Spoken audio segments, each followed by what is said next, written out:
Hello everyone, and welcome to the channel. My name is Spencer, welcome to Monster City, and today we're looking at the Shadow Dancer.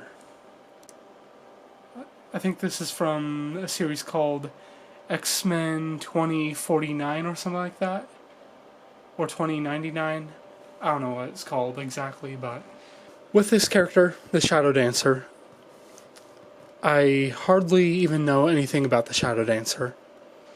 The main things I know is that this character is giant, way larger than X-Men characters, and is some sort of galactic interdimensional being of some sort. The character kind of reminds me of a Ragnar from Invincible. The character also reminds me of a Gormiti from the toy line Gormiti, which I do have some Gormiti. I don't have the 5-inch tall figures, though.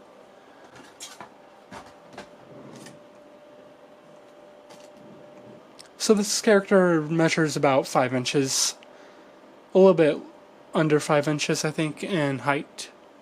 So this character from the get-go is very simple in terms of appearance. Since this character is from a comic book, the design kind of seems a little bit cartoonish in of itself. Still to this day, this character seems rather cheap and has not increased in value all too much. This character can be purchased for about $15, maybe even $20, sometimes loose, $10 even. The glossiness appears very well on camera, and although the character does seem glossy, it's kind of matted down in person. Not as matted down as the metallic rock-like appearance on the character's back and everything. This character's head is very, very small. I'm going to zoom in on the head real quick to show you how small this character's head is. The body looks much larger because I'm zoomed in, and when you zoom in on a camera or a zoom lens, it magnifies the image and everything and kind of stretches out everything and widens things sometimes. So yeah, that is a very puny head. Nothing wrong with that, really. The character has huge claws. This character is very well painted from the looks of it, in my opinion. There are some spots missing for paint. I'm not sure if these are supposed to be painted. Just by looking at this figure, you can tell that there is not much articulation for it. So there's basically just a swivel in the shoulders, a hinge at the elbows that goes in and out. In and out. There's a swivel at the legs, the base of the legs, around the femur area. I think that's a femur, if there was a bone inside of here. And there is a simple swivel in the tail. So this figure is great. I really like this figure. This figure is very nostalgic to me. I've never had this figure until yesterday, August 24th, when I got this figure, and I enjoy the figure already. It's very simple, very cool. Some articulation, in my opinion, is better than no articulation, even if it can be limited. One figure, for example, that has rather limited articulation, but some that I do like a lot, that I do not have at least, is Male Bolgia from McFarlane Toys. Spawn Mutation's Male Bolgia figure. Another character is the absolutely wonderful William Birkin figure from Resident Evil. This character is limited kind of in articulation, especially at the legs and everything. But the thing that sells this figure the most for me is this eyeball. I really like this gimmick, and it is an amazing gimmick for the character. I absolutely love this figure, and will always love this figure. Resident Evil is right up my alley because there's the monsters and the mutants. I've always been a fan of monsters and weird zany characters and such. And this character is just wonderful. A wonderful, wonderful character. The most articulation is from the eye as well as this arm here. But it's just like a swivel and everything, or like a hinge. I don't know if it would necessarily be called a hinge or a swivel here, I'm not sure. I guess if there wasn't any real hindering points, it would be a swivel, but I don't know.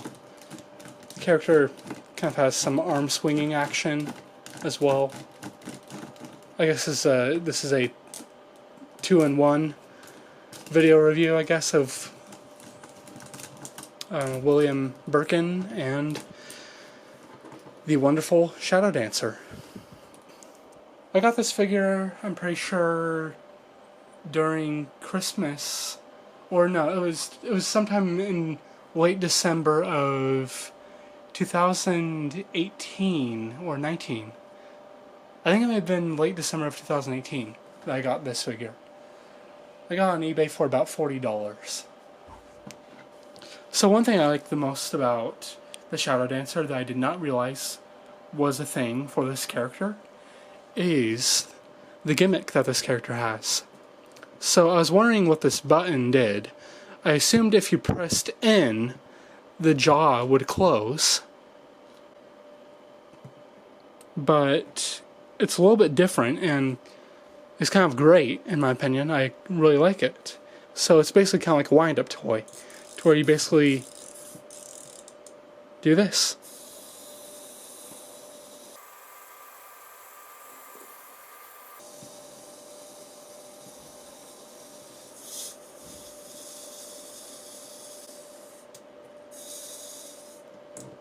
Yeah, just don't spin this too much if you do get this figure, because it might break. You always want to make sure there's some room left for the toy to de-wind and everything at the nodule here.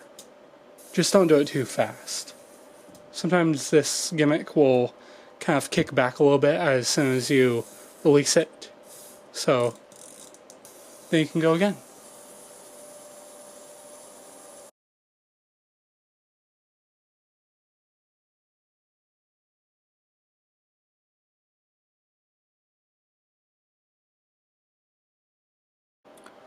So for this figure, of why I wanted this figure for so long, I saw an eBay post of about 4 figures.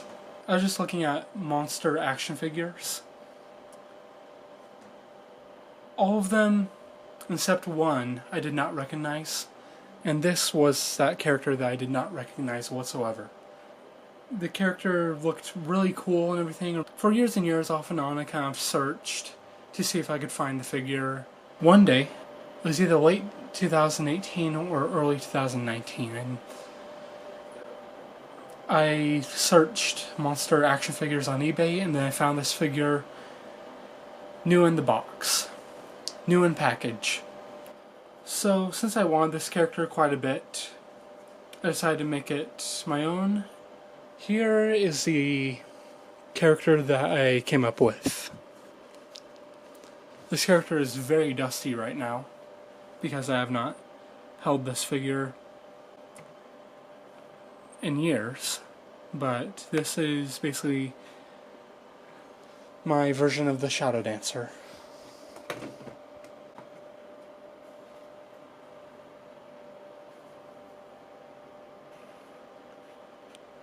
And for some reason I thought the character had 4 eyes. The seller who did take that image did use a flash on their phone or any other camera. It doesn't necessarily have to be a phone. So around that same time of 2018, I decided to do something a little bit interesting in a sculpting class that I had. But here is the other thing that I made. This is the Shadow Dancer's face, in a sense.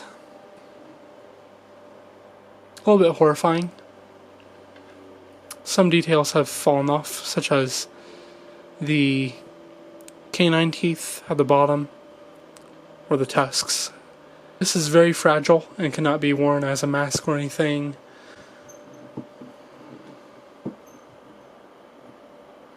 Very simplistic and kind of strange looking. Also has 4 eyes too. With long-fingered characters,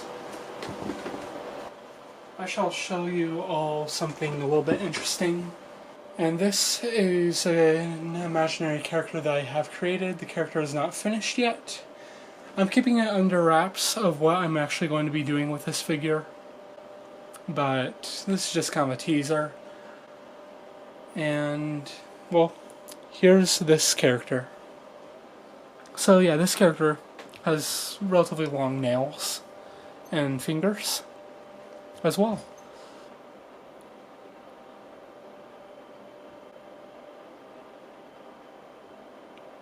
So everyone, thank you all for watching. My name is Spencer, welcome to Monster City, and I shall see you all in the next video.